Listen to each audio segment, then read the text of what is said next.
um encantador de serpentes lida diretamente com o perigo. Aqui só há uma chance de sobreviver: se comunicar com ela. Que difícil. Por sorte, o alemão não é uma língua para se comunicar com serpentes. Mas não é que também serve para isso? Como assim?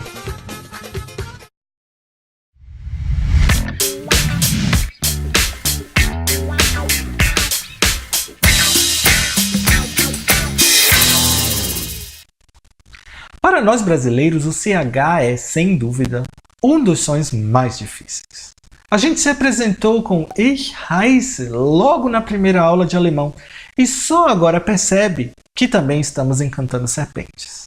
Na primeira variante do CH, você se torna um encantador de serpentes, porque o som é muito parecido com o som de uma serpente sibilando.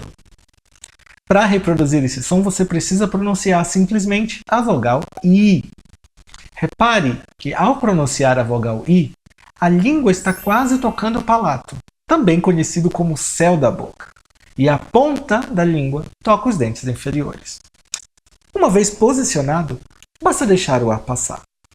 A fricção é automática porque a vogal I é bem fechada. O som ocorre após E, I, E e U. Repitam comigo esses exemplos em voz alta. Becher, Licht,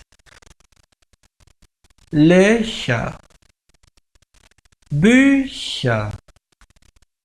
A segunda maneira de pronunciar o CH é bem mais simples, pois o som já existe em português.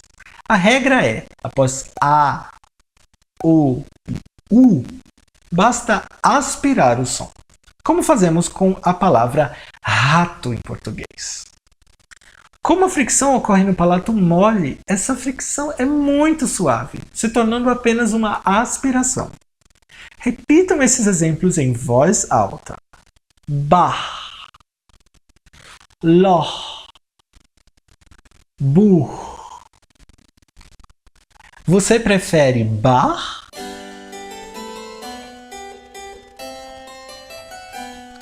ou mich, a mim?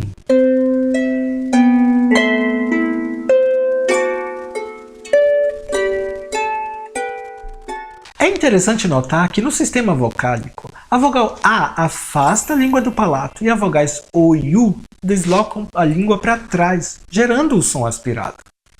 A serpente sibila quando a vogal é frontal, ou seja, quando a língua está na frente.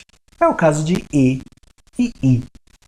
Se esse vídeo ajudou você a reproduzir o som do CH e você aprendeu a encantar serpentes, então dá um like e se inscreve no canal para não perder os outros episódios da temporada 1.